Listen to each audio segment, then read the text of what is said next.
on the feeds.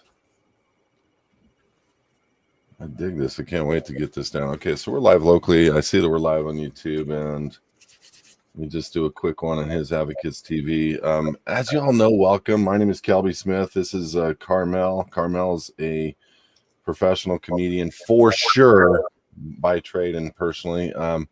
We've kind of clicked. I've known him for, 20, 25 years. We've gone down a lot of the same roads.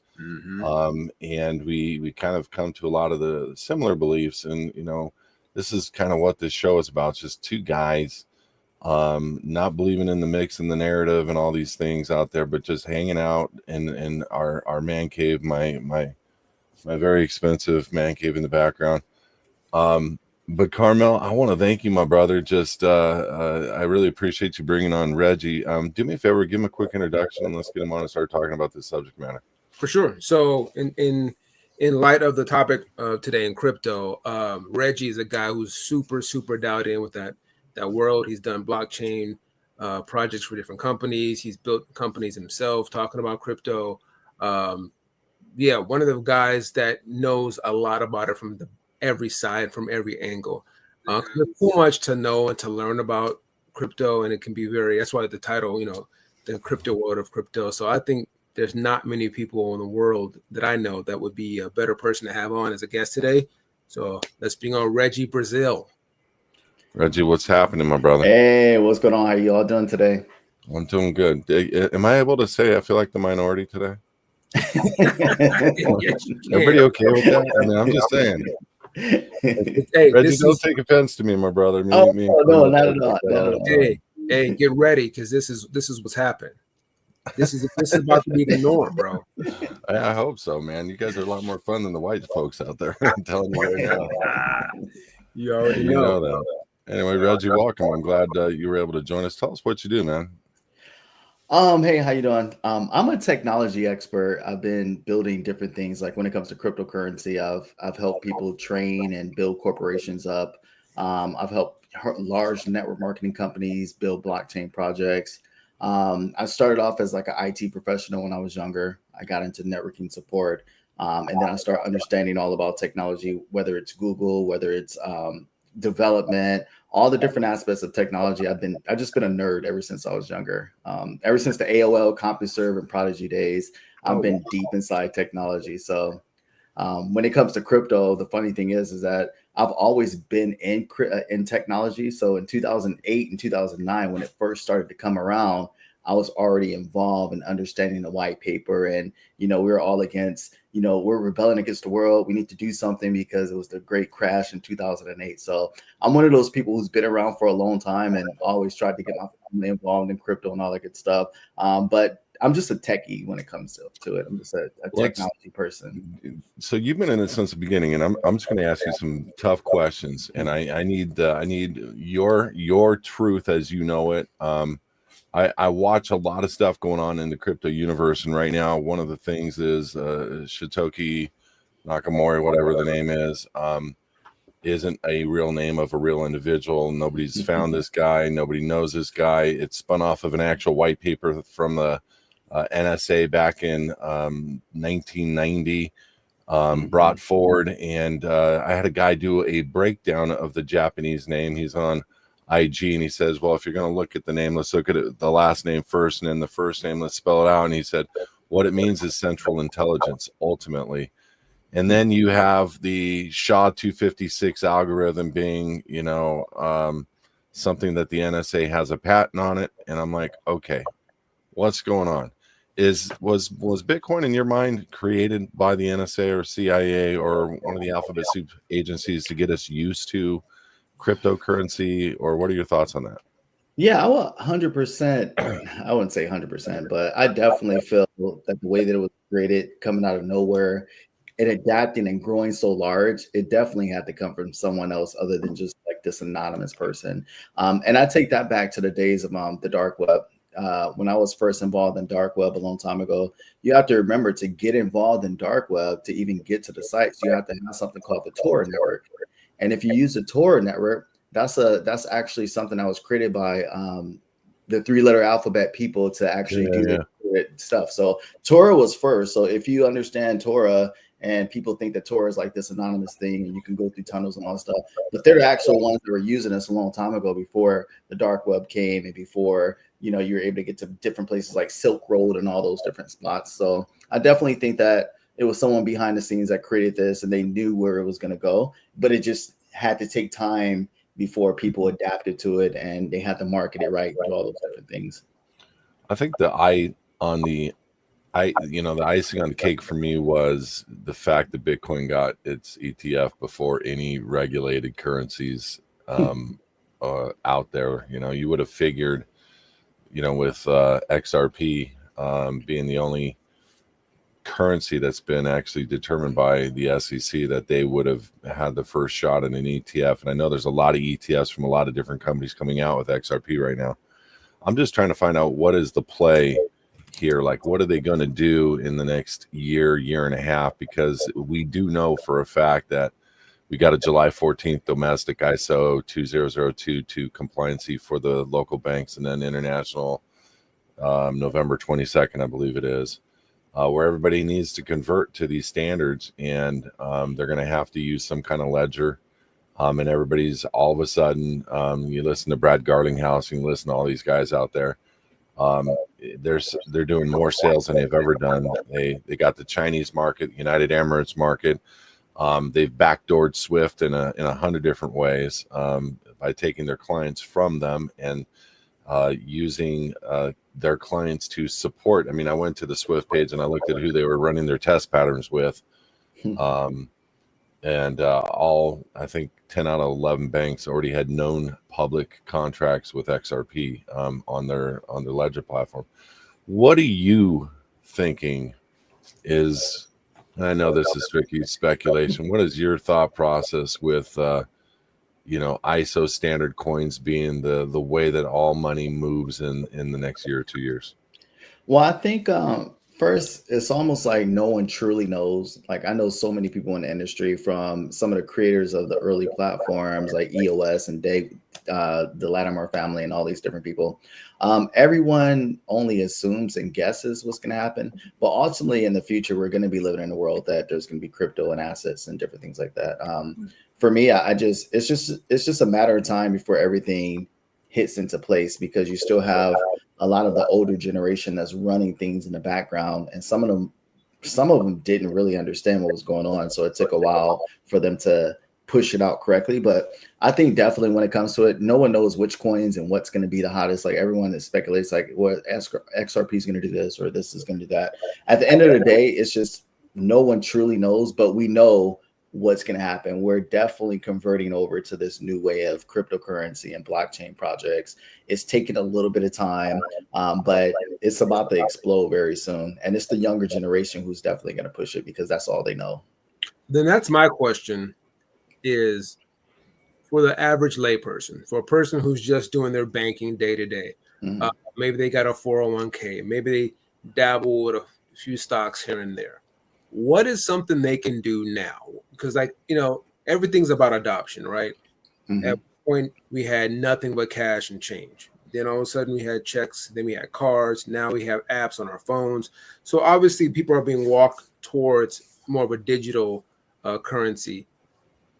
But it's going to be hard for people to understand this now, right? Because I know people still don't understand what blockchain is anyway, what all this really means. It's just giving value to something else, right? But what is something someone should do now? What is a way a person can slowly get into that world of crypto and not feel like they're about to lose it all through some blackout that's supposed to happen or some other weird thing that can take their money away? I mean, I look at it like this. When you use PayPal, when you use Zelle, do you really understand the technology behind it? It's so much encryption, and there's so many different things that goes on behind using PayPal, or that comes behind using Zelle, or any of these things, but no one really thinks about it, or no one even cares. They just made the transaction. One of the biggest things and one of the worst things that people tried to do is programmers who were inventing things for the blockchain, trying to teach and educate people what this is all about at such a high level that it doesn't make sense. We just had to get to that point that you press a button and it works. You press a button and it works. And that's what we're going to now. There's no point of going too deep and trying to be super educated about these different things. But the best thing to do is to buy a little bit of everything. Like I told my mom this way back in the day, like all my family members way back in the day. Like first, you never know what's gonna go up, what's gonna go down. But I look at it, it became a game to me. It's almost like when I was younger and I collected baseball cards or comic books or different things like that. I just collect different tokens and different coins. When I first started collecting, because of my, I wouldn't say arrogance, but because I was too smart in this industry, I used to only go after tokens that had a real case study and that really meant something and I was passionate about. And then, I mean, I did really well and I still do well, but I start seeing my friends who were just brand new in crypto making so much money off meme coins and different things like that. And I was like, no, that doesn't make sense because it doesn't really mean anything. It's just supply and demand and it means nothing. But then I start to realize like, no, like everything could be worth something. It depends on how much demand you put on it. So I will always, just like the Trump coin that came out, or just like a perfect example is that the girl who had the meme, who had what was it called? Octui. Girl, yeah. If you think about what she did and how she did it, that shows you the example of how supply and demand works and how something can blow up so high. Like Kanye is thinking about releasing a coin. We don't know if it's coming out or not, but someone like that's so big, once they release something, there's so much that goes into it that those early adapters, they're going to be able to make a lot of money. Usually the early adapters, like I've been in coins that they'll say, Reggie, jump on this coin, it's going to blow up. But what they do is like the typical rug pull. They'll put you in first. And after you're in first, you're at the very beginning. So you're going to make a lot of money, but when it starts to go up, you're pushing it off to the next person and it's going to drop because now they're jumping in trying to ride the momentum and it drops. And while they're down, it's going to take another group of people to come in and say, hey, I want to ride this rate. Then they jump in and it's like this cycle of up and down, up and down, up and down, unless you know it's hot. So I always say, like, don't invest more than you can lose, but take risks. Like if you have your risk, like people have money that you risk, like this is the money. Like I call it, we have something that we call YOLO coins. It's like you only live once. Like these are coins or tokens that you're like, I don't know, but I'm just going to throw my money in there because it might work out well. These are like the risky investments that, you know, it might not work well, but if it hits off hard, you're going to do very well. And then you have your stable coins that not stable coins, but you have your coins that, you know, it's going to move eventually. It's going to go up, like your primary coins that's out there. So what I would do if I was anyone, I would literally go to CoinMarketCap or any of these programs that list tokens and just buy a little bit at a time, dollar cost average it. Don't even worry about it. When I was telling people to buy crypto, like it's funny, I got so many screenshots of like me on Facebook on 2013 and 2012. I'm like, guys, buy crypto. No one was listening. No one wanted to purchase crypto. And I was like, why aren't you buying? This is going to be the future of the world. And then all of a sudden 2017 came, everyone jumped in and bought. But then like, especially Bitcoin, then it started crashing and most people thought it was a scam because it was crashing. And then all of a sudden now you see where like no one would have never thought that it would be at, no regular person thought it was going to be at $80,000. No. But we knew it. It's like, do you only, I mean, I know you're hitting the memes and you're hitting the coins with use case and stuff like that. Do you did you get into Bitcoin early? Yeah, literally 2009, 10. Like that's so when I started buying. You bought it at the very beginning. Did you hold on to any? Yep. Okay. So that's it. The best way to say this and the best way to explain it, when I first got involved in crypto, it was cool, like saying, this is what I own and this is what I have. But then after you've been in it so long, it's kind of like there's no point in talking about it. Like being a billionaire is a quiet conversation. Not like that. You just wear white t-shirts and drive a Toyota Corolla, bro. I got you, man. And then the Ferrari's inside the garage, you know. But that's for Carmel night. Right. I've lost a lot of crypto. Like I had to jump back in the market because I've sold so much when it went up to $1,000, and then I'll get out, and then I sold so much when it went to 5,000 because I'm like, oh my goodness, because even those days, like we knew speculation that it was going to grow high. There's a lot that when it hit like even higher, it would have been even more crazier. But I've lost millions of dollars in crypto, just selling, buying. Like I had this one card that I just had so much crypto, so much Bitcoin that like I didn't know what to do. So it was like called I used to just buy everyone's stuff. Like I had this gift card that was the only thing back in the day I can convert it over, because a lot of people weren't converting it over. And I look back at my statements and I'm like, oh my goodness, dude, I spent so many big so I was not a wealthy man, and there was a time in my life where I had some extra money and I could have put it in Bitcoin back in 2012 when it was like 9-10 or whatever. And I regret that, because it would have been, in the 250 to 300 million range right now. And obvious, we would have bought Christmas presents with it, and I wouldn't have hold on to all of it. But I went through a lot of Bitcoin back and forth, and nobody would have ever guessed 100 grand. Do you think Bitcoin is going to be, because like I look at the I don't want to say his name. He's got gray hair, and he did an investment scheme that took about $7 billion off the table, and he's like one of the Bitcoin maximists out there. He's on the Trump team, and he literally, and pardon my French, but he literally was like this, flipping off the guy at the other table next door to him in the Trump meeting when they were discounting Bitcoin and this, that, and the other. But this guy he's got a huge hedge fund. Do you think Bitcoin is going to get to 13 million, 20 million, or do you think they're going to pull the rug and crash? Because I've heard multiple billionaires say, if you knew who did it, you knew what the purpose was, you would never invest in it. What do you think? Well, there's two ways it can go. Either this is the biggest Ponzi scheme in the world and it is going to crash. And a lot of people are going to start getting involved. A lot of middle class are going to like put all their savings in. Then all of a sudden something happens to drop. Thinking about a cataclysmic. Okay, let's think about it like this. I'm all in with Bitcoin, of course, but there's two things that I've always recognized since I was younger. First of all, when people first start coming out and saying this is an anonymous token, and no, it's not anonymous. It's the most traceable currency that you can ever have. Like you do any, and it's funny. Like even when I was on the dark web, and I wasn't on the dark web for certain things, but there were certain things that were happening. Like on, I know you're just getting your prescriptions and stuff. It's cool. Yeah. So check this out. Like everyone thought that the Torah network was completely anonymous, right? And it's supposed to be because it goes through tunnels and all that stuff. But whenever there is a big drug dealer and there is tainted stuff that went out and actually killed people because their stuff was tainted, right away, these people got shut down, like right away. And that shows you that all of this stuff is being conceived. Like everyone knows what's going on. It's huge. So with that being said, I have a feeling like my positive and optimistic side is I look at Bitcoin like property. It's literally a home. Like think about it, it came out in 2008 when the biggest crash came ever. Like during 2008, 2007, my friends, everyone was real estate agents and loan officers doing option arms and getting 5-6 points on their loans, like making a ton of money. All of my friends making $80,000, $100,000 a month, putting these crazy loans out there. And then all of a sudden, amortization came and the bubble busted, and then everybody lost their stuff.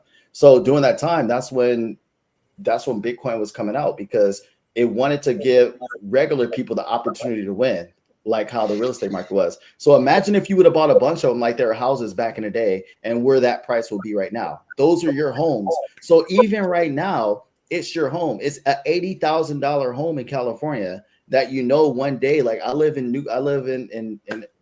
California, Southern California. Like if you go to Newport Beach, if you go to all these beach homes, you'll hear stories like, oh, my grandparents bought this house for $20,000 or $30,000, and now it's $5 million. So imagine buying an $80,000 beachfront property in California before anyone else knew, and eventually it's going to be 5 million. Eventually it's going to be 10 million. So that's what I really think is going to happen. I think it's an asset almost like real estate, where you're buying right now just like a home. So it's like you can still buy property right now. If you try to buy property out here right now in our area, is $1.1 million to $5 million.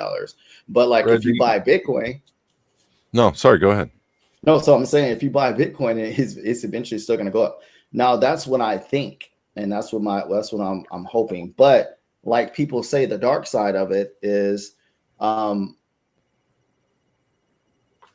if something happens? You got to remember, the whole thing about Bitcoin is you can't double spend, and it's very what is the biggest thing? Explain that. Explain double spend. So double spend and any of that means that you cannot double spend. You can't spend it twice. So you can't hack the system. technically, and it's the most secure thing out there if you have it in your own personal wallet. Not if it's on the exchanges, but if you have it in your cold wallet, it's supposed to be the most secure thing ever. However, me being a technology person since 1990 and building BBS systems before AOL and CompuServe and Prodigy came out and all those different systems, and knowing hacking really big, it's like, if you understand what quantum computers are doing, quantum computers will be able to my question right there. Anything. Like, I don't even think people understand. How does it get the keys on the local device though, like on the hard wallet? I mean, how does it get the keys or take over a hard wallet? Because that's scary as crap, man. Well, I'm thinking like, I don't know how it's going to work, but I'm pretty like, a lot of people lost their Bitcoin keys, right? And they can't recover it because it's just, we don't have the technology. But when quantum computer comes, you'll be able to recover it most likely, because you guys understand quantum, but one small quantum chip, like how fast it runs, like we're talking billions and billions fast, more than like anything that we have right now. It's outrageous. So once you have that, brute force into wallets and stuff will be something completely different, unless, like, we always preach that we don't want centralized banks holding our money, unless you have a centralized situation and they control it and it's like a regular bank, and we go back to that old system. Now Bank of America and all these companies have control of your money, and you go in there and it's secure because their systems are secure with the servers and all that stuff, then that might possibly work. But it's going to be a wild, wild west in the future when quantum computer comes, for sure. You see, that's the exact term I was going to use. Is this seems like Wild Wild West 2.0. Yeah. And to a point where it's so open. Yeah, we call it encrypted and we call it protected. It's all digital at the end of the day, right? At the end of, like, the dark web, I used to, things are, it's anonymous. Nothing's anonymous. Nothing is impossible. You jump on a platform or a network, you didn't build it, you were just offered it, you get in there and you're wide open. So I know people's thoughts and I know the technology terms, but at the end of the day, yeah, if I have a computer that can build something that's safe, there's got to be a computer able to crack it, right? So my question is this: does it now become a point to where people go back to bartering hard assets? Gold has always been a thing, silver has always been a thing. Because there are going to be some people who just do not want to get into this. And it's going to get so far crazy where people are like, you know what? I don't even want to deal with this. And then we start having a group of people or society where they say, you know what? Why do I even need to use crypto? Why do I need to use digital currency? You have something I need. I have something you need. Let's barter. At the end of the day, we should be under a bartering systems. I have a feeling things are going to get so bad that we're going to have to go back to the old school ways of living and the communities. Brother. Is that going to be an EMP attack? Did you hear about the announcement today? 450 million people in Europe were warned of World War III about to hit. Yeah, well, it's the obvious signs is here. Like, there's nothing new under the sun, and the world continues to evolve. We think about times like the Egyptian times and ancient pyramids that had electrical conductors that was giving electricity. Like, electricity was already there. In fact, Nikola Tesla made a free energy system that worked very well, but the JP Morgans decided to empower Edison. So if you think about what Nikola Tesla was able to do, he was able to create these energy bombs, getting energy directly from the sun. So what's going to have to happen is we're going to have to get an electrical hit, because at the same time, if you think about everything with Bitcoin and crypto requires a lot of electricity. I don't know if you guys forgot, but we had a lot of rolling blackouts not too long ago. And then all of a sudden, everyone forgot about that after COVID. And now we have get your electric cars, get your electric, all this. It ain't happening. The grid is it's getting so over. Well, it's not that it's just messed up. It's a Chinese owned grid. I mean, the bottom line is there's a ton of Chinese equipment that is running all of our systems, our electrical grid, our banking grid, everything. And everywhere I'm hearing, and I just heard it today on the Sean Ryan show. They understand we're facing some kind of an attack, whether it's going to be an EMP or what have you, because the general population. And here's the bigger thing, and it has nothing to do with crypto, but the general population is being honed in on and getting ready to do this massive shift. But how do you do a wealth transfer without stealing the assets of the people with the wealth. And the United States of America is the wealthiest people in the world by far, and they have the biggest accounts for retirement set up. But they don't understand the structure of what this nation has done. And when you have a deposit on file with the bank, the deposit belongs to the bank. So when these banks fail, these retirement accounts are gone. And I know people don't want to hear that, want to accept that. I think probably the bigger way to get it accomplished in a single shot would be an EMP or some type of catastrophic event, alien invasion. I know it sounds funny, but we've had 121 alien invasion movies in the last 35, 40 years. It's like, what are we being prepped for? Especially with what's coming out with the pyramids in Giza right now. It's like this. I just saw a video today of them supposedly underneath the ground, walking around the pylons and the beams and all that stuff that's supposed to be underneath the earth, like what you were talking about. Developed 4,000 years ago, 5,000 years ago. And how is that going to be introduced to us, and for what purpose? And these people were way smarter than we've ever been today. To be able to put a system like that together back then, it speaks volumes as to how little we know in this world. And who were they at that time, and did they have computers at that time? They did, for sure. Being able to create these world, I mean, and there's a pyramid on every continent around the world, and then some. So what did they have? Did they have a global Wi-Fi system or a global free energy system? What was it? I don't know. And I'm just speaking out loud, but we did have a question. I want to pose it to you. What's the next big thing in crypto, you think? Crypto is like, there's been so many different things that come out. Like I remember DAOs were a pretty good thing. Decentralized autonomous organization. That's almost like community money being put in.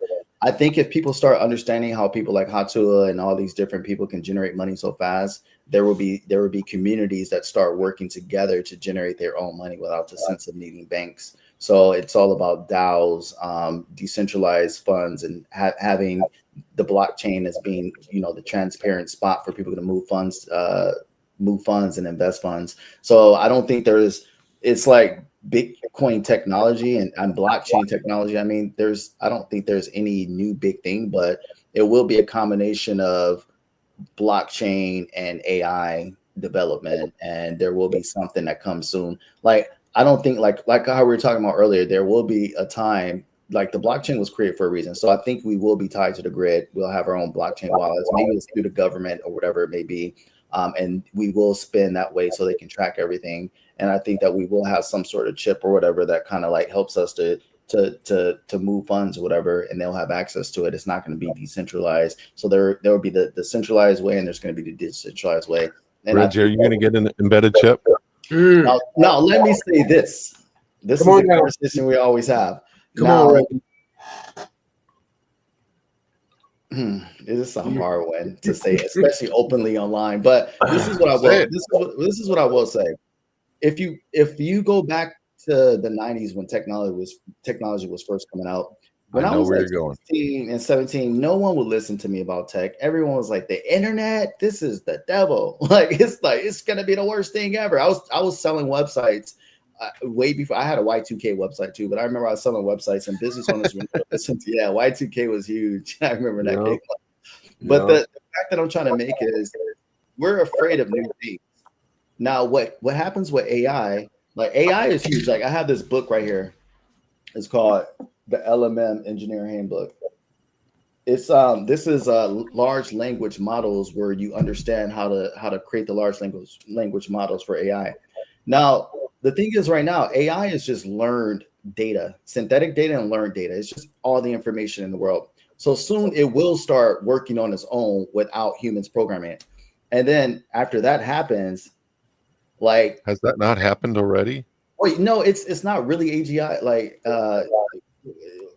it's working on its own, but it's not for the public. It's not open as much as we can. This is still a lot of learned data, but behind the scenes, I definitely think that they have beings that's working. Like, AI is like a brand new being or a brand new species almost that we gave birth to. And if you can get decentralized AI, that's going to be where it is. Just like Bitcoin compared to a centralized, like it's all about decentralized AI because there's no boundaries, there's no guardrails. So what happens is after it gets to the point that it's moving on its own, this is the way Elon said it. Elon said AI is going to progress because then that's when they can implement it inside robots. The robots are already here. You have your own personal robot. Right now, a robot would make sense because it would be a programmed robot that only does special things based on code. But once you put a brain in it and put AI in it, now it can act like a human. It can do things. It can make up its own mind, conscious decisions and stuff like that. Now, once that happened, it's going to be the younger generation to get it because they're moving with times. Things will be moving so fast that your kid will come up to you and you won't be able to catch up because they will have it. The younger generation will get chips for sure because they're going to be all about technology. Once you get a say Neuralink from Elon Musk, it's going to allow you to think faster to keep up with times because you won't be able to keep up with times. It's going to almost be like if you say, I'm not getting a cell phone. I'm just going to be old school and not have it. So I'm going to keep a beeper, which I tried to do like in 2005. I was like, I'm just going to use a beeper, pager. I'm not going to use cell phones anymore. I think it's right after BlackBerry. You can't do it because everything moved. BlackBerry still rocks. I know. So you're going to be like, I'm not going to get a chip in my brain. And then you're going to be talking to someone who starts talking to you in Russian, who starts talking in Chinese. It's going to be like the Matrix and Neo. And you're going to be like, huh, what? They're going to be like, okay, to make money, you have to do this. Here's the algorithm. Download it. You're going to be like, I can't download it. I have no chip in my brain. So either you'll be forced to live in this dystopian type environment, unless you have enough money that you're super, super, super, super wealthy and you can just pay others, or you'll have to get involved with this high-tech society that's going to happen soon. And that's all part of this whole Neuralink thing. It's all part Bitcoin with AI, with Neuralink, with robotics and chipping our brains and even the I don't want to go too deep, but even mRNA. No, go deep. mRNA is a programming system. Your real name isn't Reggie. We already know that. This is all for entertainment purposes only. So thank you, Carmel. Yeah. You think about the mRNA. It's strictly hypothetical. Yeah, hypothetical. It was so important because these were messenger cells that was coded to figure out how to kill a certain disease. Was the disease created? No one knows, but mRNA was important. They had to get enough test studies to see how it worked. So in the future, mRNA is going to be very important with nanotechnology because there's going to be nanobots that we're going to be able to use that kills off cells and like regenerates our bodies and stuff. So that's what Sam Altman also has. He has an AI company and he has a life science company. Him and Bezos are working on these life science programs because they're saying we're about to move so fast with AI that we're going to be living much longer than we ever expected to, because we'll know how to create these cures for all of these things. And that's going to take electricity. So we're living in a weird bubble. Like no one knows what's going to happen. Everyone's like, oh my goodness, doomsday coming. No one knows. The truth though is, Reggie, I mean, they are going to live a lot longer and they know they are. And that's kind of why there's again, entertainment purposes only. There's a depopulation potential agenda that's going on that they've been talking about. And this is why we have a new cause of death called unknown cause of death, which is the #1 cause of death in the world at this point. I mean, and all those are things that, we should be considering. I don't think the chip necessarily is the mark of the beast or whatever, if you're a Christian or you're a believer. But the reality is, Bill Gates did come out with a chip that's embedded on PatentScope. Do you know about this one? I didn't hear about that one. 060606 is the patent number. And so, for whatever reason, they're playing the games psychologically with us or whatever. But who knows? And I don't even want to make this a biblical thing. But the reality check is there's a ton of people in this nation. I get it. The young ones are a little bit different. They're probably, speaking to my daughter the other night, she doesn't need a chip. She just flies on the seat of her pants with her brain. I've never seen, somebody that can think that quick and be that smart. Yep. I can only imagine what a chip would do. And it would be almost intimidating just to be around it. And you're right. We would have to have a lot of money but we would be the last free people in the world, and I loved the movie Limitless. Remember that movie? Yeah. That's like one of my, he took Limitless and End Time. End Time is good too. But Limitless, if you haven't seen End Time, I've seen End Time. I'm gonna check End Time. Yeah, watch End Time because if you like Limitless, you'll love End Time. Is it like Netflix or something? Yeah, no, it's funny because it's Justin Timberlake out of all the people's in it, but they Oh, created this. In Time, the one where he In has Time. the on his Yeah, and forearm. you live. Yeah, I I think stuff. love Yeah, that movie. yeah, Love that that's movie. one of my They favorite were a little movies. cheap on the million hours in the safe with the way that that thing looked. You know, it was a little cheap. They could have spun that Yeah. one up a bit, but no, great movie, man. That was a Hmm. great movie. But they're telling you, I mean, Reggie, I don't look at movies anymore because the same way, because if you understand, and I don't want to spell out the operation or whatever, but they have operations and they give names to them. Where they indoctrinate the people through movies, through television, through whatever. And it's kind of like an esoteric thing where they're trying to foretell what they're going to do or what have you. But we've been indoctrinated for a long time on that subject matter, you know, and it goes way back into the 30s and the 40s. So now we're here almost 100 years later, and they're starting to spell out many things. But what's Hmm. crazy to me is like when, okay, come on. We had a show last week and it was on the two astronauts getting saved by Elon Musk in space. Come And on. to me, come on. I mean, I'm an Adobe Photoshop. I don't want to say expert, but I've made probably a few thousand files. I've done probably 100 websites. I know I know a good video and I know a real video versus an AI video, and that thing looked all AI. Yeah, And they could have did so better. the point is like, what do we believe now with this new generation is coming out with, you know, where you can spin anything? Do you remember, Reggie, in '08 when Obama, you know, it wasn't Obama, but you could send somebody, you could put in their name, their email, and their phone number, and they would get an email, and they would go to it online, and it was Obama. Hello, Kelby. Just it was Obama, and it looked like Yeah, Barack deep Obama. fake. Hmm. And he said, "I'd like to sign a card for you. How would you like me to spell your name or whatever?" And then he signs Kelby to Kelby, and it was all AI generated. I'm like, this is the best thing, dude. That was almost 20 years ago. They got 20 way years ago. better stuff now. That's what I'm trying to say No, is we're when good. you go online and you're watching television, you don't know who you're actually watching. You don't know what you're actually watching, and you don't know what's real versus what's fake. So it's like, That's the what is going to happen in this world in this next couple of years to get people to let go of the traditional systems that they have with the traditional retirements, and to say, okay, I'm willing to take a lot less and open up and take this chip or take this mark or take this whatever to convert just to save their butt. You know, I don't know how that's going to play out. Do you even think a scenario like that's going to happen? oh they're counting on the fact that our generation to be gone. Like it's funny, we sometimes misinterpret the intelligence of the people at the very top. These people have rule books and guidebooks that they gave down family through family line, thousands of years. They're so far ahead of us that what we think is not anything that we see. It's funny. I read when I was in high school, 1990, back in the 90s. There was a book that I read called "Behold of the Pale Horse" by William Yeah. Cooper, and it was talking about intelligent technology that's going to come. And it's what's here. It's the internet. It's the way that we see fake news and perceive it.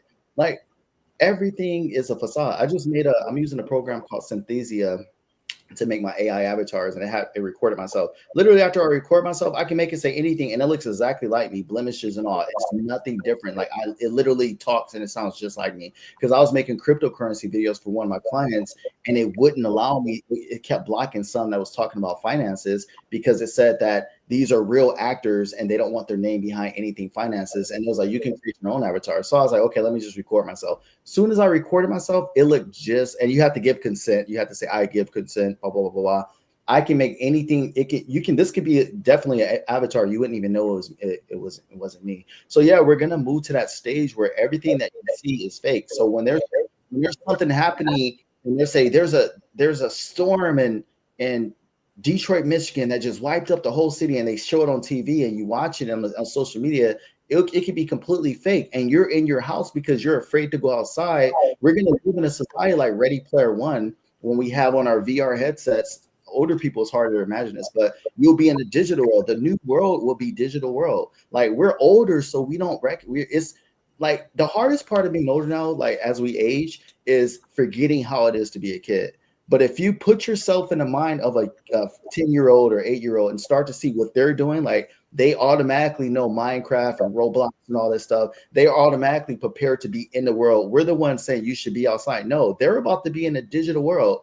They're going to want these different things to make themselves faster. The new iPhone, like, can you imagine? I got the new iPhone. I got the new chip. I got this. Like, we're literally about to go into this new society that we want to fake a world.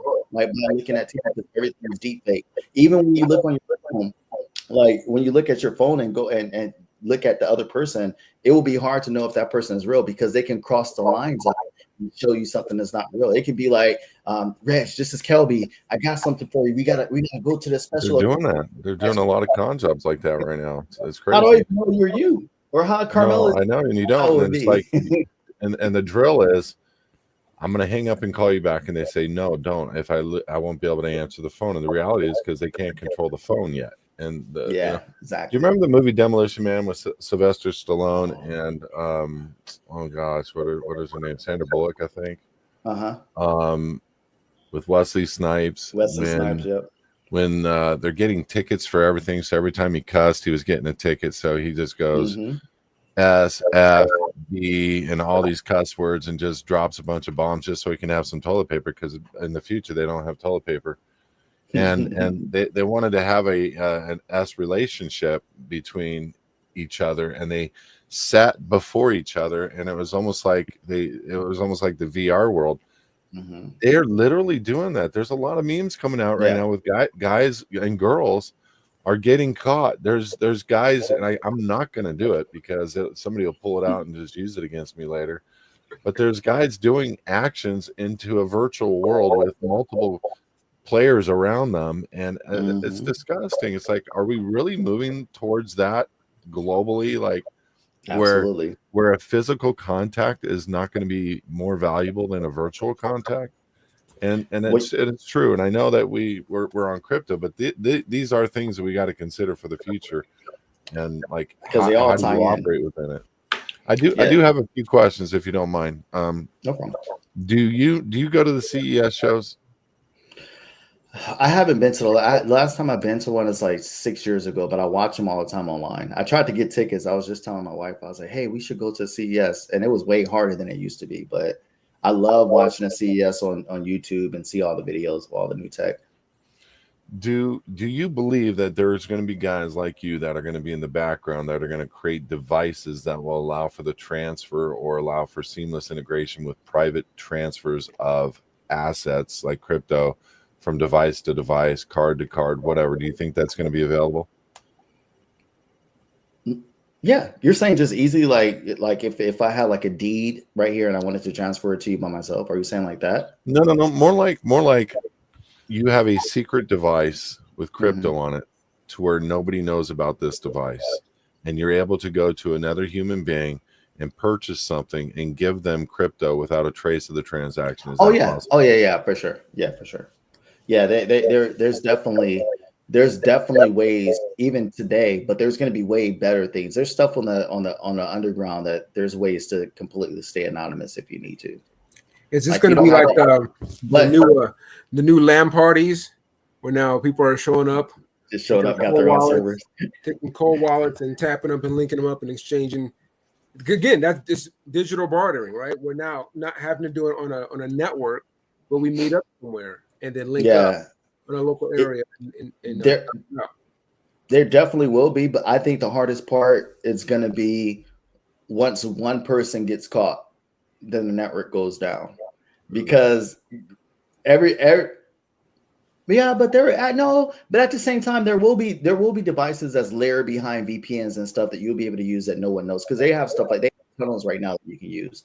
But I always think that you just have to. It's the people. It's just a private node behind a VPN, right? Yeah, you just have to be careful how you do it. Just like the guy from Silk Road, supposedly he really got caught because of the fact that he did something else, like in a computer, and it linked one of his email addresses or whatever. And then that's how they finally got him. Like, he stayed anonymous forever, but then there was one little chase. So, I mean, being anonymous isn't just I'm anonymous. It's everything. You can't make a mistake and log in somewhere else, or you can't make a mistake and make a transfer somewhere else. So this and this and that. You have to be completely anonymous. And there's definitely people out there that's completely anonymous, and there's definitely technology out there that can hide you, so you can like do things and no one knows. They'll never know the wallet. They'll see all the wallet and transactions. They can find that transaction, but they won't know where it exists at. So that's what I'm interested in. I'm interested in trying to find a way. I mean, I know of a few, but I'm interested in setting up a structure that will hide transactions, or at least allow people to purchase online, potentially anonymously, so that they can have deliveries and not be qualified or gauged on how much they're allowed to spend. You know, kind of with what the new Chinese system is with the credit-based system that they're trying to pull and push here in this nation. I know we got a big reprieve with Trump. I don't know if he's a Trojan horse or to some degree. I know that he's in Canada 51st state, Greenland 52nd state. It's getting a little weird. I wouldn't mind it because I could take my RV and go wherever I wanted without, you know, crossing an international border. But it just sounds like a lot of world order stuff bringing forward, especially with as fast as he's moving on the crypto. My question is, I guess, why didn't the Biden administration do that? Why are they utilizing Trump to do it? Like, what was the Biden administration against crypto for? Because it just seems like it's the way of the world order, right? Yeah, I think that it was just lack of understanding. I mean, when you have a bunch of older people that's even older than us that's trying to run things and trying to understand technology, they just don't get it. So, I mean, even though Trump is older too, but he has more of an edge as far as being in the scene and understanding what it is. And people pay him to do certain things. So I'm pretty sure someone cut him a nice size check and he was like, oh, that makes sense. Bitcoin, crypto, let me read that again. And then it became more sense. But at the end of the day, yeah, I think ultimately it's planned a long time ago. I think I think Trump is here for a reason. And I think that the powers that be knows he's here for a reason. And just like they knew when they put Obama in, he was there for a reason, change the mindsets of the world. And there is like a layer. So I think all of this happened on point, on time. So they're like 20 years ahead. So they knew about time. This radical, not radical, but someone that people think is radical and is crazy and it does this, does that. I think it was purposely put this way. And like he's the one that's ushering all this new stuff that's coming in. Like you're saying, either I look at it like this: either Trump is gonna be the person who's bringing, like him and Elon is purposely sabotaging our nation so we can fall because they've been paid off to do so, or he's going to do something really, really well and our country is going to turn around and do really good things, and then people will worship him because once he gains control. Imagine if everything goes really well. That means everyone are going to hard worship him. They will go for him. They'll do anything for him. And I kind of think that's what's being set up. That's how, not to make a comparison, but that's how it was way back in the day in Germany. Like what did it take for them to 100%? Because they didn't like him at first. They didn't like that guy, and they're like, no, he's horrible. Then they start seeing their country turn around, and they're like, dude, we'll do anything for you, and let's go. And so that's when everyone started supporting him. And then he got so big, the United States was actually funding them a long time ago. Like if you really think about it, it was the Bush family and the Bush family, the senior Bush family supporting him. And then when things went wrong, when they seen that he was growing too big, they're like, okay, we got to jump in. And so that's when the war started. And then they had to take him out because he started to get technology too that no one knew. Speaking of technology, before I forget, we're talking about Nikola Tesla. Do your research and find out who was the person who actually was assigned. Yeah, there you go. Yeah, Uncle Trump. Yeah. So it's going to be something. I think all of this ties in. Like that's why one thing is scary. Do you think that is time travel? I think there's time. Baron Trump, the last that's president. funny. I looked that up and I was like, is this a fake book? Like I tried to do. No, it's a real book. It's a real book. And I think he might be scary real book, man. Yeah. Made in the 1800s, bro. I think he might just be the last one. And I think he's going to come out with some executive orders. If things go really well, then people will allow it. They'll say, okay, cool. We want your family to continue to run this stuff. So here's an interesting thought. People are just starting to experience changes in the Middle East with, the understanding of what's going on with the pyramids and so on and so forth. Mm-hmm.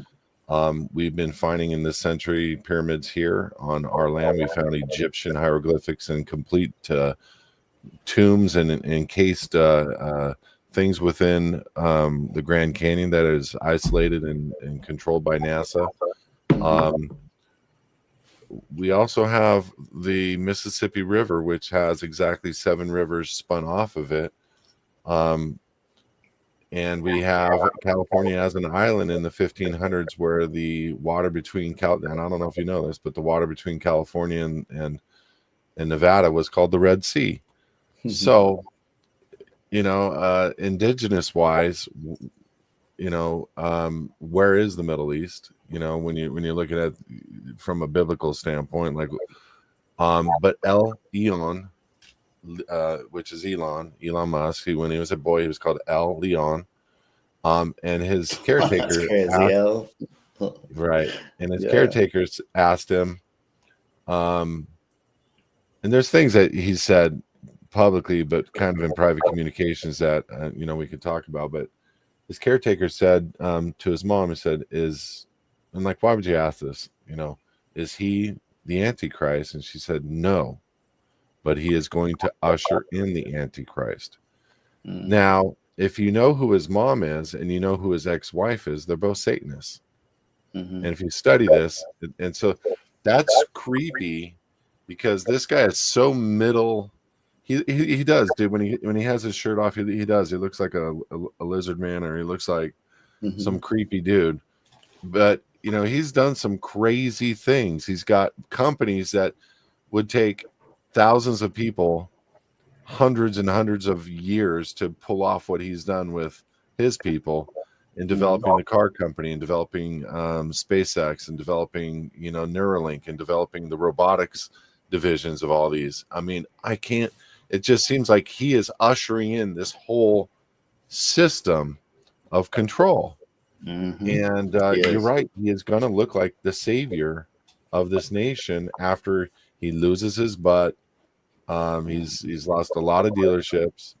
I like the idea of painting the IRS building Tesla with the Tesla sign, make everybody hate it and burn it down. But, you came up with that you have the same exact opinion I do. It's like, are we really there? And is this biblical, or is this just the world?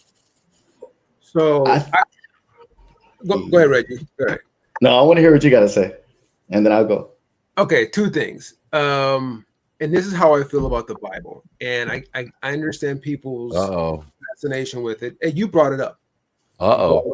Here we go. It doesn't have to be. Careful, dude. You know about all those guys that are putting down God and putting down the Bible within like a couple weeks or a few months. They lose their butt. They're broke. They're homeless. They're in jail. They got fines. Just careful. The one lady, the comic, and then she falls and hits. Just careful. I'm just saying. Look, I'm going to make it simple. It doesn't have to be so mind-boggling, like with The Simpsons predicting Trump's coming down the escalator deal or whatever. It's crazy. It's called a script. Right. Scripture is merely a script. And Reggie, you said this earlier. Family lines have passed down instructions thousands of years, right? Passing down this information. The Bible itself is the same thing. This book, The Last Baron or whatever, if I name my kid Baron based on this book, I have the ability to incorporate the things in the Bible to make them happen, or these things in this book to make it happen, then it's not necessarily prophetic or time travel. It's just me having the resources to be able to usher in the things that thing has said. To that point, the fact that Elon, whose name backward is Noel, has taken someone who has basically given us free energy and taught us how to harness it and named his company that, right? Yeah. So like now you're telling us I'm going to create a system that is not only not going to give you free energy, but I'm going to control you with it. It's like people realize what they're doing is really telling you what's going to happen.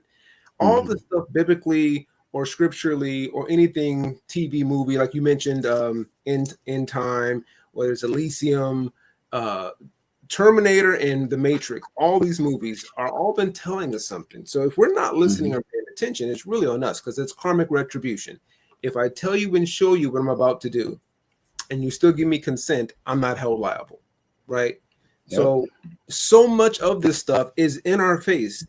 Heliocentric religions and all this stuff, the Bible. You mentioned the Grand Canyon. Earlier, I had a conversation with my mom about calling the Orient and Oriental people that term. I said, you know why that's not right? Why are you laughing, Kelby? Why are you laughing? Look, but the reason why it's offensive is because the Orient is merely a direction. It has nothing to do with the people. But that was the center of trade. So that's where they oriented from. Same thing with the Middle East. Why do we call it the Middle East? If I'm looking at a map and I'm in the Middle East, that's not the middle and it's not the East. We're calling it these things, and it's creating this programming and this agenda where now I start thinking about things in that aspect. You mentioned California, the Red Sea, Mississippi. If all that stuff was flipped over and planted in Africa or the Middle East, it will look exactly the same. But you've been distracted to look here. That's the thing, is we keep getting distracted when all the evidence is right there. Even the very title of our topic today is crypto. The word crypt is a burial tomb. Death is hidden in place in a crypt. So what is this telling us? The word mortgage. Mortgage is the same thing. It's death. Well, that's why I don't say good morning. People ask me all the time. I say good day, or top of the top. Because I'm not in mourning, right? All this language, all this programming, and Reggie, you know all about programming. So all this stuff is conditioning us to get used and get ready to something. It's really upon us to take a second and like, wait a minute. As you said, Kelby, earlier, what are they prepping us for? So I think you just need to start looking at it much more simply. Like, wait a minute, this thing is happening. Things going digital and things going electric. It's all about control. Yep. Yeah, and that's why that's 100% true. And that's why AI is so important at this stage. If people understand where our universe is even moving, as far as like everyone says, we're now in the age of Aquarius, and like all of these different things that they speak about, we're now moving into this new system that the whole world, the monetary system, and everything. And the fact of the matter is that AI and robots can create income faster than we can. So we'll get to the situation that if we have an AI robot, it'll automatically generate income for us. That's why I think there's going to be levels. Like if you can afford a $30,000 robot, it'll make you $30,000 a year. If you can afford $100,000 or $1 million, it's going to be like, it'll make us more money, just like they said the taxi robot. So we'll be doing that. But what you said earlier today is a key point, because when we manifest and when we create things is based upon visions and things in our subconscious. We're our own programming mechanisms. So when you think of artificial and technology, artificial intelligence is made based upon mirroring human intelligence. So what do? You're inputting data and then you're outcoming, you're manifesting. How was programming code created? Programming came out of nowhere. It was something that we manifested and created. So with that being said, when you watch things on television, it goes into your subconscious and the majority watches it and sees it, then it happens because you have more than just yourself. Like in your own world, you can make and manifest and make things come true. But when there's a group of people, so if they can control you by the music that you listen to, for instance, when you listen to a lot of music, like they purposely, just like the hip hop community, they changed the hip hop community a long time ago to input damaging things to mess up a whole community of people, because people worship the celebrities and the music, and then they listen to it in a rhythmic flow and it goes in their brains, and all of a sudden it becomes a frequency and it comes out. So everything that you're saying is absolutely true. So as long as we believe these things, and the majority believes because they're sitting on TV, it's definitely going to come into place. So I think we're now moving into that new world that we can now use our minds and we can do things on our own, but most people don't even know they have these powers. So it's going to take AI to accelerate so fast that people are going to start realizing why AI is moving so fast. Everyone's like, artificial intelligence is way smarter than us humans. But a human created AI, a human created programming. So that means now we'll be forced to use our brains and minds to create other things that we never thought we can create, because we were so focused on just programming an AI. Our brains are limitless. Like it can do anything and create anything. But just like artificial intelligence, when you Google, when you look it up, it has guardrails that stop you. a lot of times, whether it's the Bible, whether it's faith, whether it's teachers, like we have all of these different guardrails that tells us what we can and what we cannot create. But in fact, if you look at the pages of the Bible or the different ones, you look at someone like Jesus who told he told one of his disciples, you can walk on water. And he started walking on water. And what happened? He fell in the water. And he said, it's because you lack faith. So actually, if we're created in the image of the creator, we have these abilities. And I think prophets like Jesus was trying to teach us, like, we are like human. We can create anything. We can make anything we want. You got to have faith and understand who we are on this planet. But most people don't understand that. So that's how I take it. I take it as now, since AI is here, people are going to start using AI and find out that a lot of the things that we were told was lies. So yeah, I believe that the Bible has truths in it. And I believe that the Torah and all these things, people are going to start putting those together through AI and start to see, like, wait a minute, when did this first come out? Wait a minute. So you mean to tell me that King James, not only did he create the Bible, he made a demonology like text before that. So if he was involved in demonology first, and then he made the King James version, you can start Googling and you can start using AI to solve these different equations. And so I think it's going to force us to start to see that the lies that we've been told is wrong. And we can do a lot more than we think we can do, but we don't even understand our powers. It's hidden inside of us, and we don't even get it. So Elon and all of them have that control. So Elon will usher in. He already put it into place, like you said. He called his company Tesla because what's going to happen is there's going to be an energy crisis. The old system is gone. The old system of using a grid that keeps us all trapped in, when there's free energy from the universe that the creator created, the big sun out there, that's going to have to come because the old system is going to crash. So it might be an EMP that comes and destroys the old system. And then it's going to take time to figure out how do we do this? And then what if Elon's, we're going to use the Tesla system, the Tesla core that Tesla created a long time ago. Oh, Trump. Oh, yeah. Matter of fact, my uncle has the patent. Like, boom, all of a sudden we're getting free energy. They don't want us to have free energy now. You can YouTube how to create free energy. You can create free energy yourself. In fact, even if you get a solar system, right now they say you can't have a solar system and get the energy and keep it yourself because you got to report it. You still got to be on a grid. That makes no sense. How are you driving a electric car if it's not truly coming from the sun? Because they want you to buy batteries and all these. Like, there's ways to get past this, and I think they're gonna allow us to see this soon because we're moving into that new age that things are moving so fast. They're gonna have to. You're not gonna be able to have a chip in your brain if you're connected to the grid, and the grid can get shut down. It's gonna have to be open energy. And real quick, someone in the chat, Abel said, "So you think the Bible is a myth?"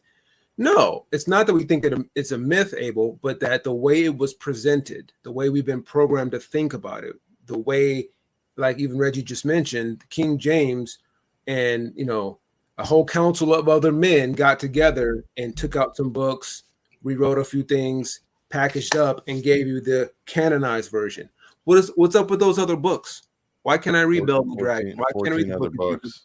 Yeah, the reason they took those books out because there was things that they can't really explain that goes in directions that are very wild. Where we're talking about giants, we're talking about dragons, we're talking about creatures that they don't really have any explanation for. Talking things about the ether, as Reggie just mentioned.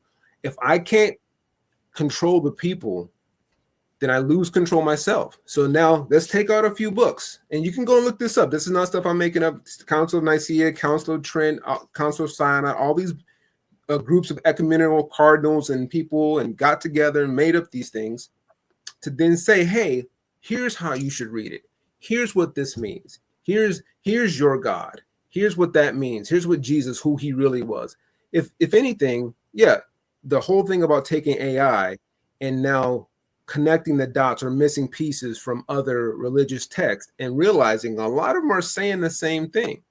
A lot of offering to us the ability to see ourselves higher than we've been taught. One of the biggest things about the church and why I don't really affiliate with the traditional church anymore is that its whole goal was to make you lesser. You're filthy rags. You need to be saved. Jesus died to save you. Yet, did Jesus ever say that? The Bible doesn't even say that. The Bible says you are a poema. You are a masterpiece. Psalms 82:6 says, "Are ye not gods?" And the word Elohim in the Bible is multiple gods. It's not three. There's no talk about a trinity. It's multiple beings that are in the Bible. So what we see is this government, this educational system that's been created to keep people feeling lesser. And the more they do that, the more they keep us, we don't really realize our full potential or power, they win. It's just like the movie Bugs Life. Wall-E, there's all these cartoons showing the same thing. You keep people small, keep them thinking small, don't let them realize how powerful they are, and then you can take advantage of them as long as you want. Yeah, there's a whole conversation piece there. Just for the record, I do form some of the opinions that these guys are saying. I don't hold all of them, but the bottom line is that's what people do: is we talk and we learn and we grow together in different ways. Listen, we're a little bit over. Reggie, closing comments on coming year. What do you think is going to happen? Man, I think that we're about to shift. Our planet's going to shift. The way that we think is going to shift. I think definitely crypto, we will adopt crypto and people will start using it as a currency. It will be more structured. Like they're going to have certain ones that the government approves and, we can use this one.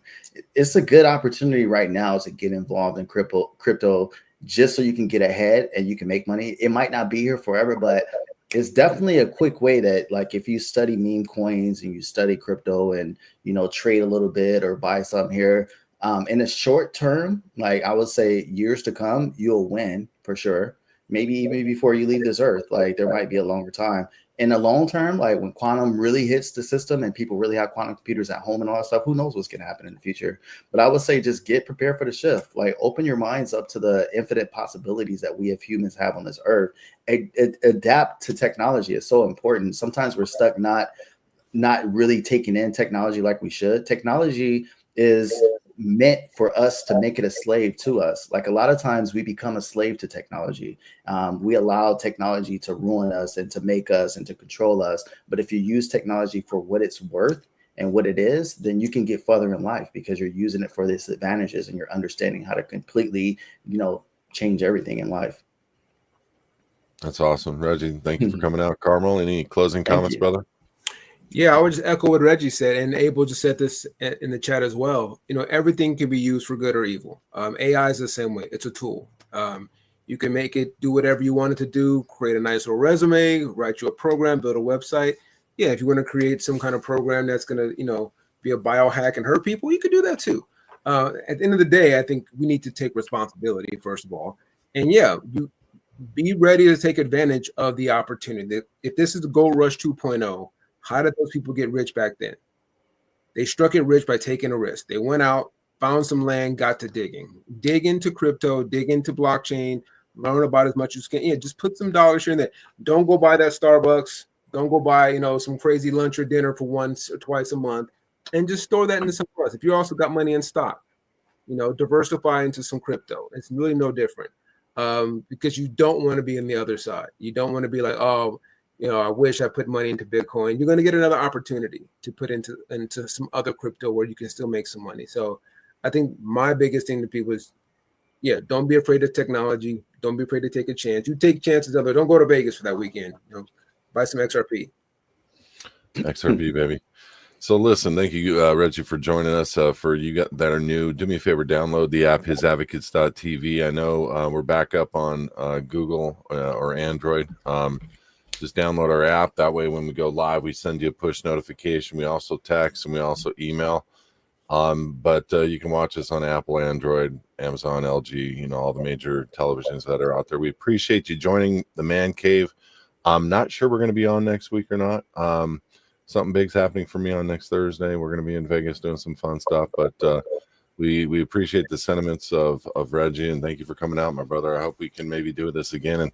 And I don't know, man, I'd like to break down this last 5 minutes with you and maybe another conversation and kind of talk about, because I happen to agree with you on King James and who he was and what he did, and the Bible. I actually have one of the original King James is from I think 1614 or 1615, and there's only a few of them left in the world. And the calendar, there's 13 months in the calendar, and that's a whole nother deception, because you got all the Sabbath people saying, hey, we got to do this on Saturday. Well, guess what? After 1 month, Saturday is no longer Saturday. It's like what day truly is the Sabbath. And so I think a lot of people are you getting steered wrong because Yeah.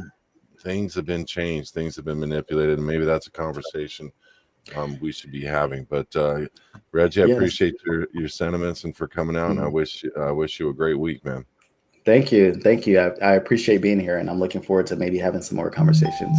Very cool. Thanks, Carmelo. I'll see you next week, buddy. All right, y'all be good. All right, man. See ya.